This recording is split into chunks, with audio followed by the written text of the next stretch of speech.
Zu meiner Rechten das Beste aus dem Hause Sigma. Und ihr seid mittendrin im Objektivtest und in der Vorstellung des nagelneuen Sigma 60-600 DGDN für den L-Mount und den Sony E-Mount. Und wir klären in diesem Video, wozu brauche ich denn ein 60-600? Welches soll ich mir denn kaufen, wenn ich gar keines habe? Soll ich das 150-600 von Sigma nehmen, das ich euch auch schon vorgestellt habe? Das kann ich euch am Ende gern auch nochmal in den Abspannkarten verlinken. Oder soll ich mir das 60-600 kaufen? Und warum sollte man ein 60-600 kaufen, beziehungsweise warum sollte man ein 150-600 kaufen, wenn es ein 60-600 gibt? Denn da habe ich doch dann alle Brennweiten mit drin. Also ich versuche euch so ein bisschen die Vor- und Nachteile der beiden Objektive rauszuarbeiten. Und ein besonderes Schmankerl habe ich auch noch für euch, denn ganz am Ende vergleichen wir die 3 Objektive, nämlich wir vergleichen, welches Objektiv ist denn eigentlich das schärfste? Die beiden oder das Sony 200-600? Und deswegen würde ich mich freuen, wenn du dran bleibst und dir dieses Video bis zum Schluss anschaust. Los geht's!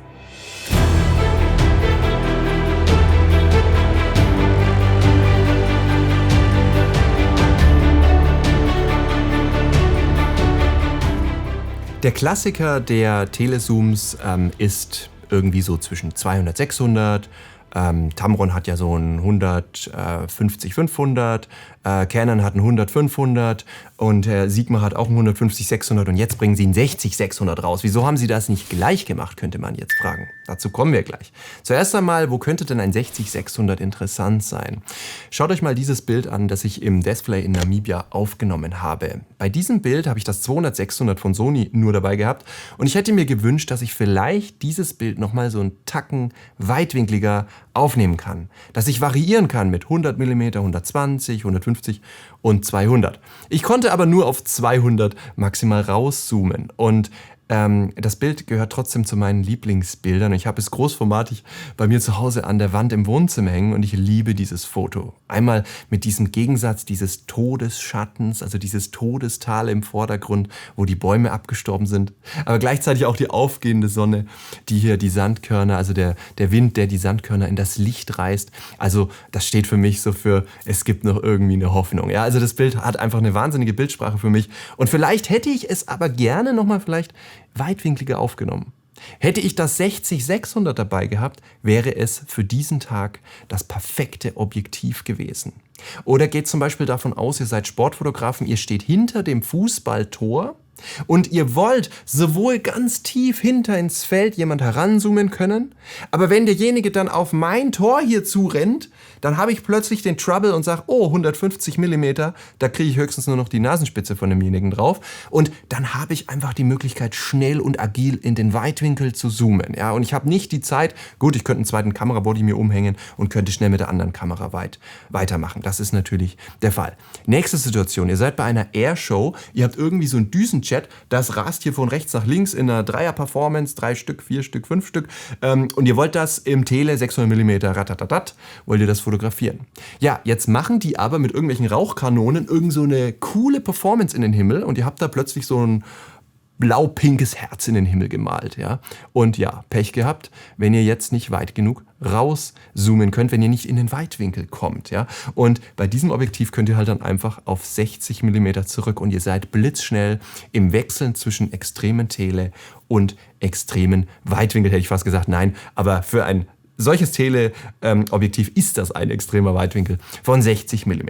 Anderes Beispiel, ich war im Tiergarten unterwegs und ja, da wollen wir natürlich ganz viele Tiere mit 400 mm, mit 600 mm, die kleinen Vögel fotografieren. Ja, und dann seid ihr vielleicht irgendwo, plötzlich steht ihr vor einem Aquarium und denkt, hey, der kleine Nemo da drin, den hätte ich auch gern noch fotografiert. Ja, mit 150 mm, da musst du ein paar Meter nach hinten gehen, da ist dann vielleicht eine Wand im Weg, da funktioniert das nicht. Auch hier könnt ihr mit diesem Objektiv super flexibel auf 60 mm gehen.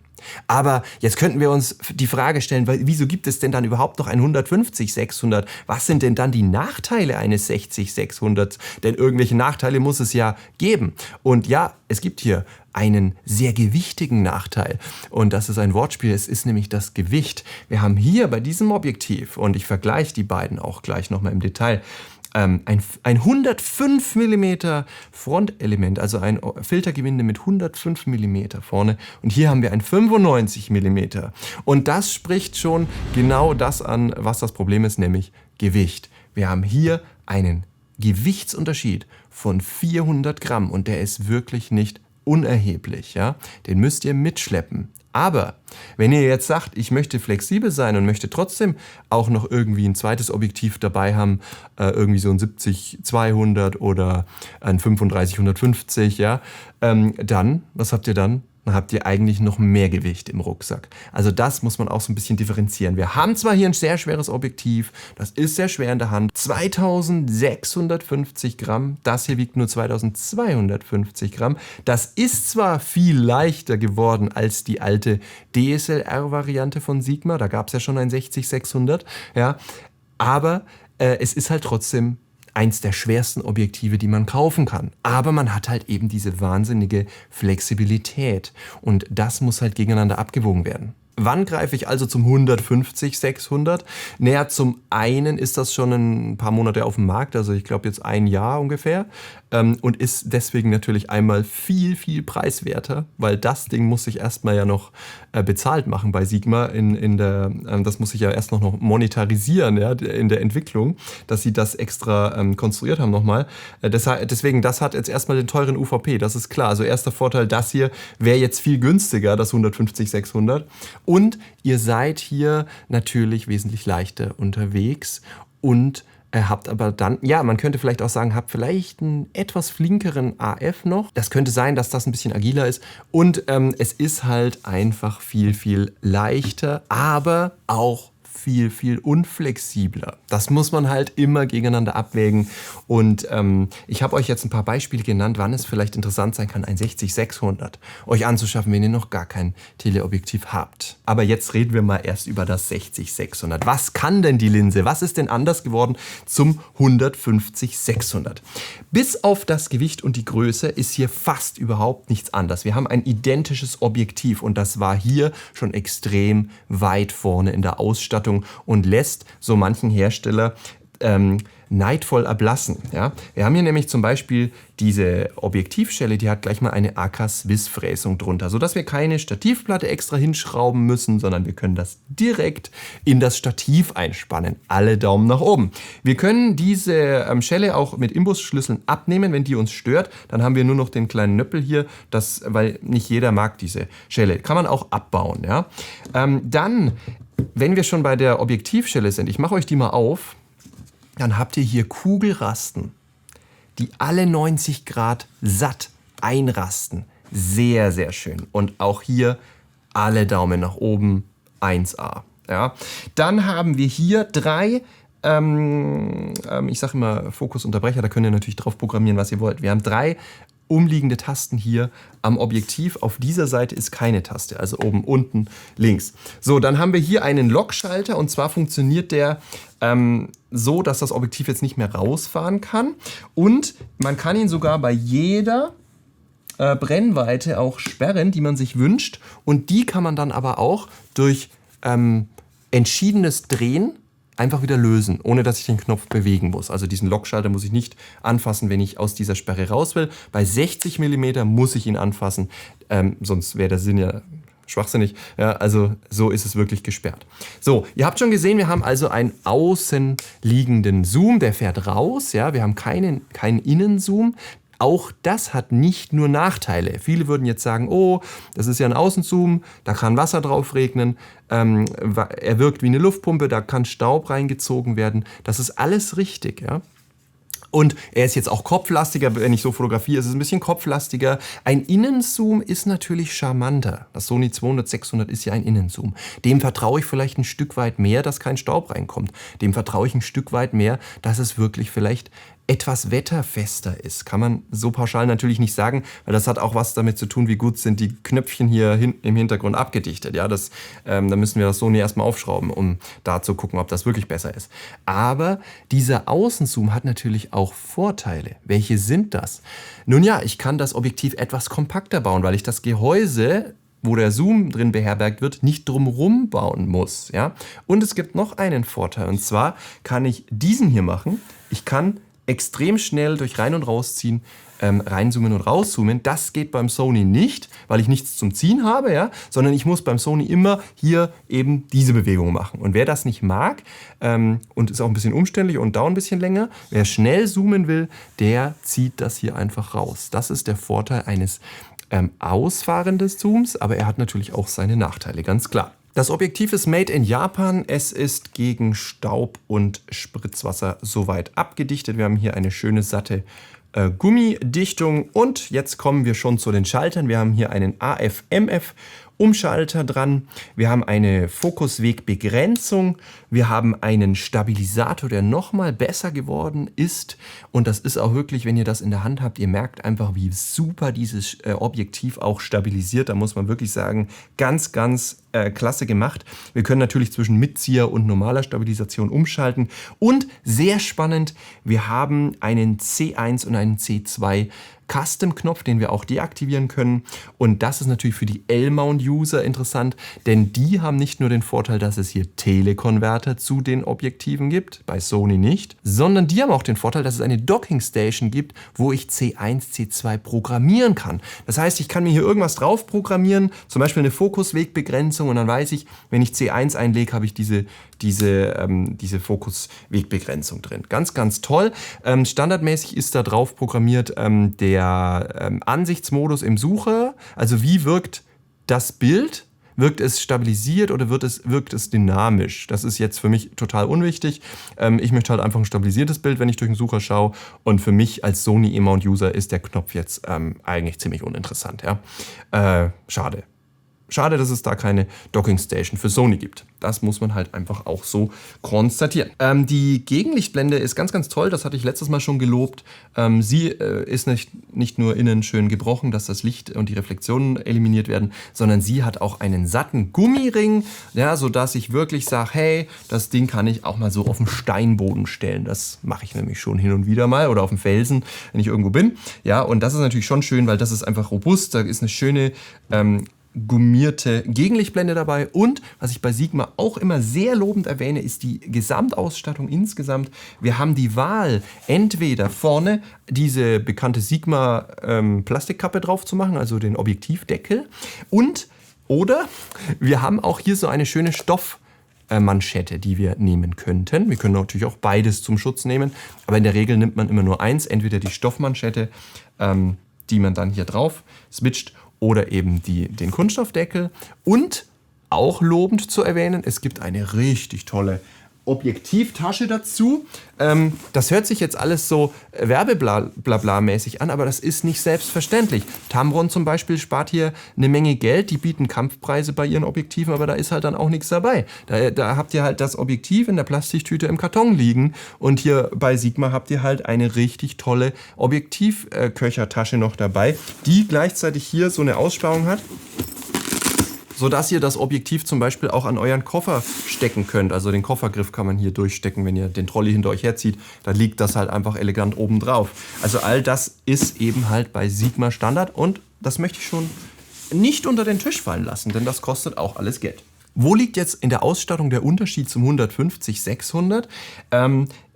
Eigentlich gar nichts. Es gibt nur einen Unterschied und zwar konnte ich beim 150-600 hier den Schalter noch auf Tight stellen, also T, also dass praktisch der Zoom nicht sportlich, speedy, konntest du alles schnell rausfährt, sondern dass der so ein bisschen gebremst wird, dass ich mich so ein bisschen schwer tue, den rauszutun. Ja, über die Funktion kann man streiten. Ich selber würde sie wahrscheinlich nicht verwenden. Ich hätte es entweder gesperrt oder auf schnell. Und hier haben sie es dann tatsächlich weggelassen. Da haben sie jetzt nur noch den Sperrschalter. Also ihr habt die Möglichkeit, das Objektiv schnell rauszufahren oder halt komplett zu sperren. Und hier hat man halt diesen Tight-Schalter noch gehabt. Ansonsten ist dieses Objektiv genau baugleich, außer dass es halt leichter ist und einen kleineren Durchmesser hat. Und dieser manuelle Fokusring hier, der ist auch noch schmäler. Der ist bei dem Objektiv auch eben etwas breiter gebaut. Ansonsten genauso toll ausgestattet, genauso tolle Tasche dabei. Okay, das sollte ja soweit bekannt sein. Gut, kommen wir zu der optischen Qualität. Ich schaue hier mal so ein bisschen auf meinen Spickzettel, dass ich auch nichts vergesse, was mir wichtig war. Optische Qualität ist einfach der Wahnsinn. Jetzt mal ohne Witz, ja.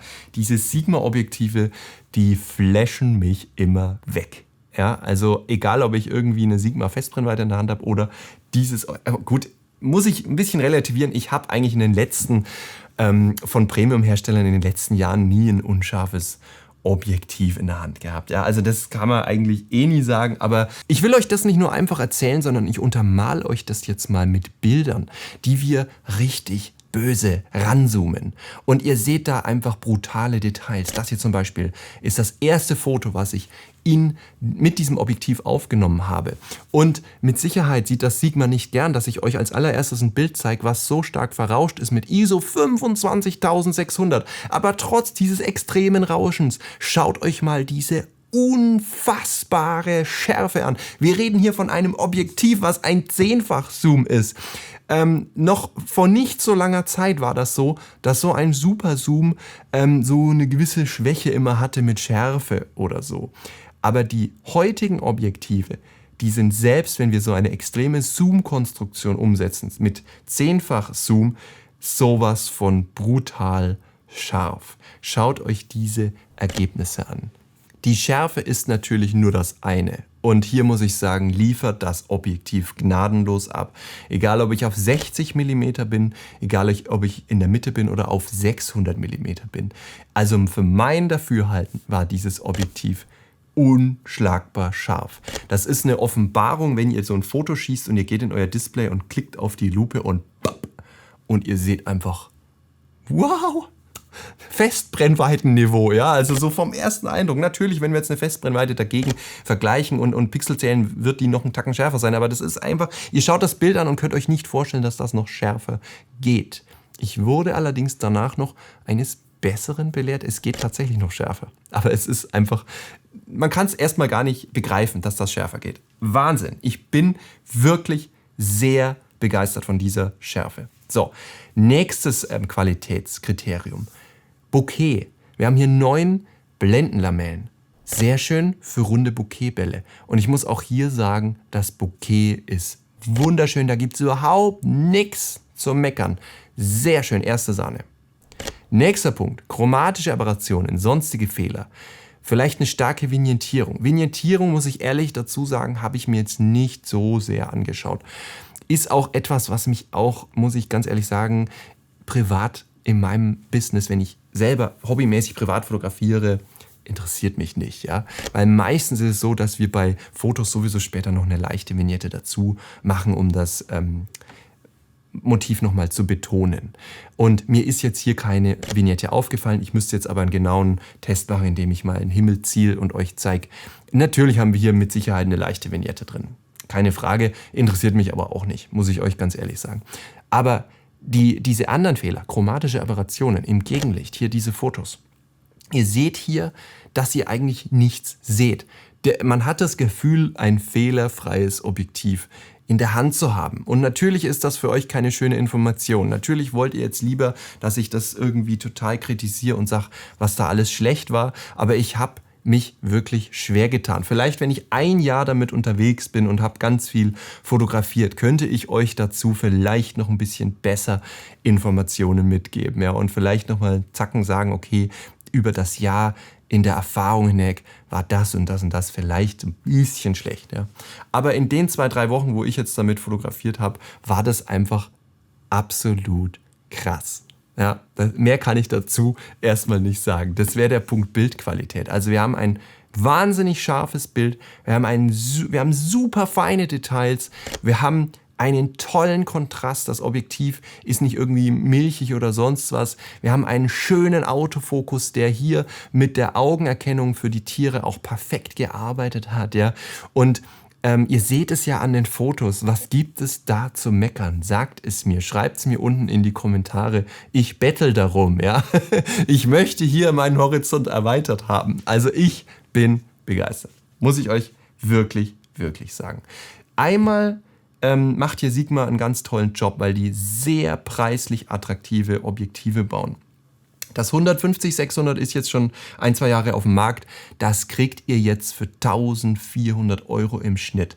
Das ist ein wahnsinniger Preis für diese Qualität, für die Ausstattung und für die Verarbeitung. Wie gesagt, Kugelrasse, Die Objektivschelle rastet wunderschön satt ein. Wir haben verschiedenste Knöpfe. Wir haben alles, was man hier sich wünscht, was man einstellen kann man einstellen. Wir haben eine AK-Swiss-Fräsung drin. Wir haben eine tolle Gegenlichtblende, eine stabile mit einer Gummilippe dran.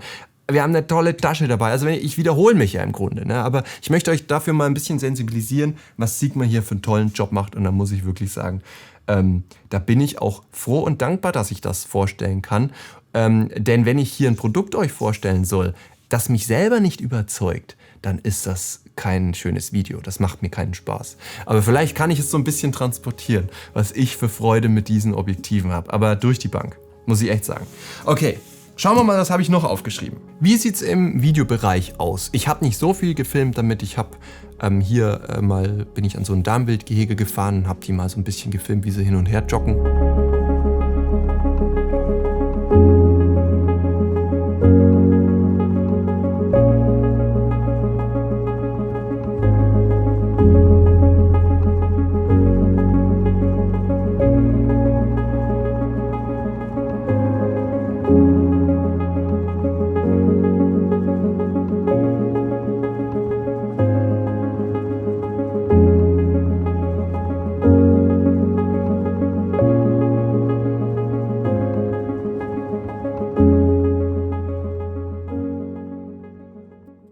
Ja, und mir ist da nichts Negatives aufgefallen. Der Fokus läuft weich, ist treffsicher, verpumpt sich nicht. Ja? Und das war absolut ein solides Ergebnis. Was ich auch sehr gerne verwendet habe, war die Naheinstellgrenze dieses Objektivs. Ich kann euch ja mal vorlesen, hier steht es drauf. Die Mindestnaheinstellgrenze sind 45 cm und 2,60 Meter, das ist nicht so gut. Also bei einem 600er, da wünschen wir uns mehr so Richtung 2,20 Meter. Wäre besser für sehr kleine Vögel. Aber ich kann euch ja mal hier diesen kleinen Haussperling einblenden.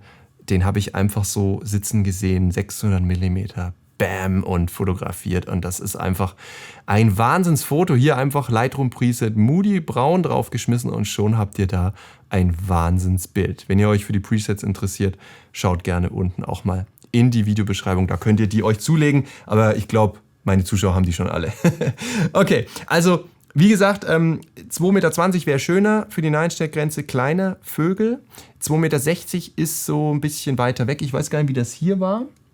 Hier haben wir 2,80 Meter, ist eigentlich noch schlechter. Das heißt, wenn ihr mehr Vögel fotografiert, ist das hier, wenn ihr euch jetzt zwischen den beiden Sigmas unterscheiden müsstet, ist das hier so ein bisschen, vergrößert euch bei 600 mm das Tier noch etwas besser, es kann näher rankommen sozusagen und somit wird es auch etwas größer. Gerade bei kleinen Vögeln sehr interessant. Also hier lieber das 60-600, wenn ihr kleine Vögel fotografiert, weil da hier habt ihr 20 cm weniger, müsst ihr knapp 2,80 Meter vom Motiv wegbleiben. Also hier Naheinstellgrenze, auch also ist der eine Punkt, aber Vergrößerungsmaßstab ist der andere. Ich habe damit auch sehr gerne so ein bisschen so im Pseudomakro-Bereich fotografiert. Ihr seht das hier bei dem kleinen Baumsteiger, bei dem kleinen Weigefrosch.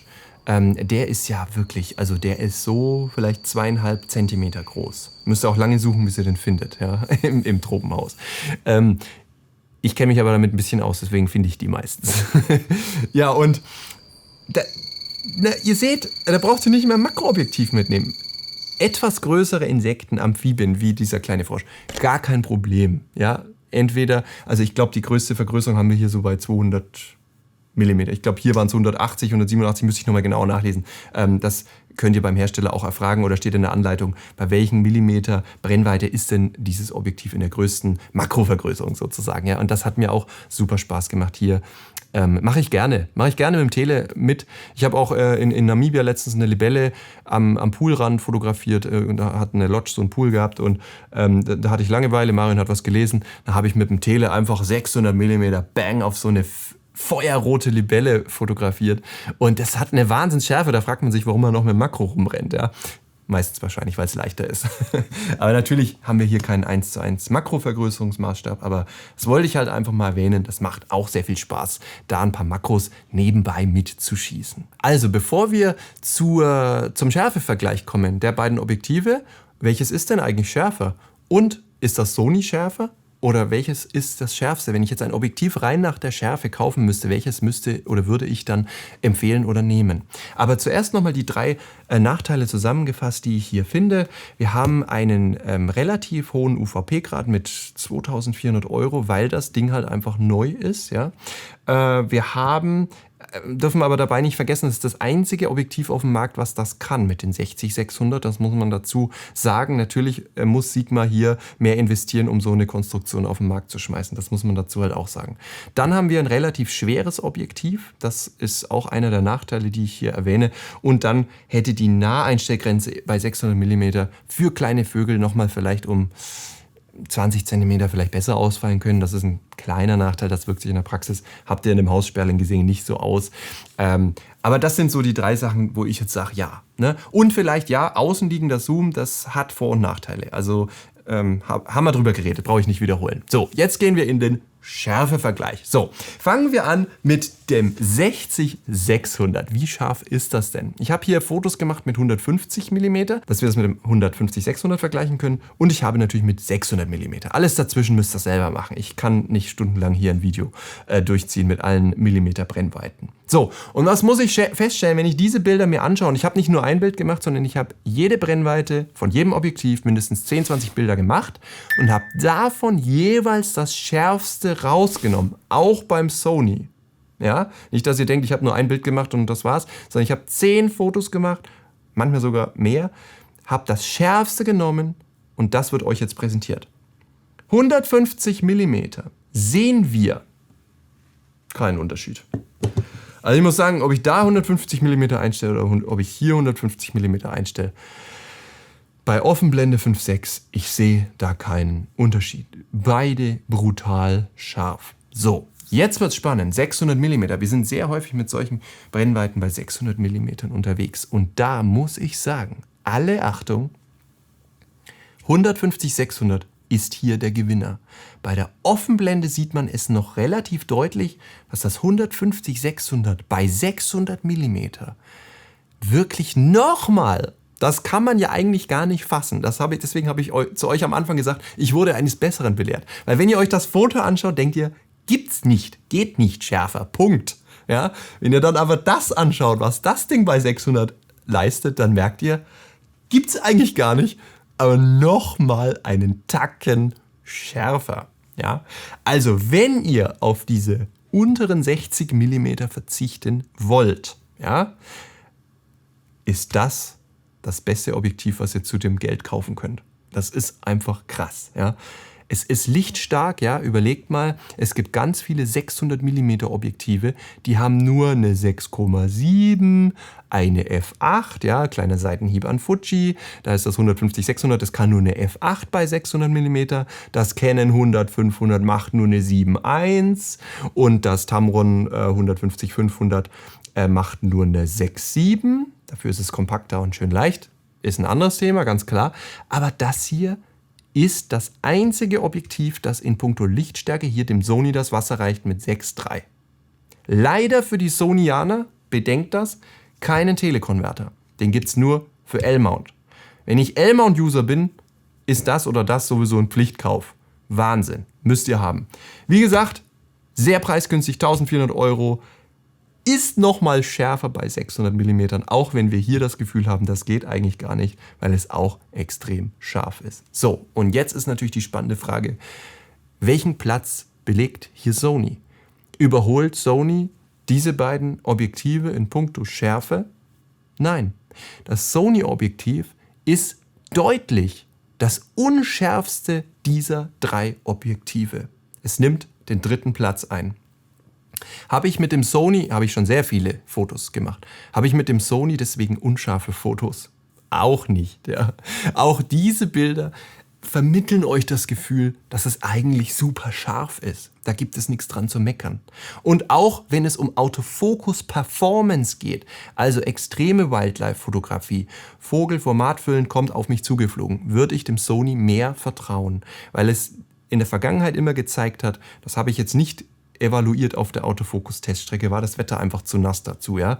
Aber ich weiß aus Erfahrung, da ist das Sigma immer so ein bisschen langsamer, nicht viel. Ne? Also wir haben nicht ganz die Ausbeute, wenn wir jetzt wirklich extreme Fokussituationen haben. Aber ich sage da immer wieder dazu, Leute, überlegt euch, wie oft kommt das vor.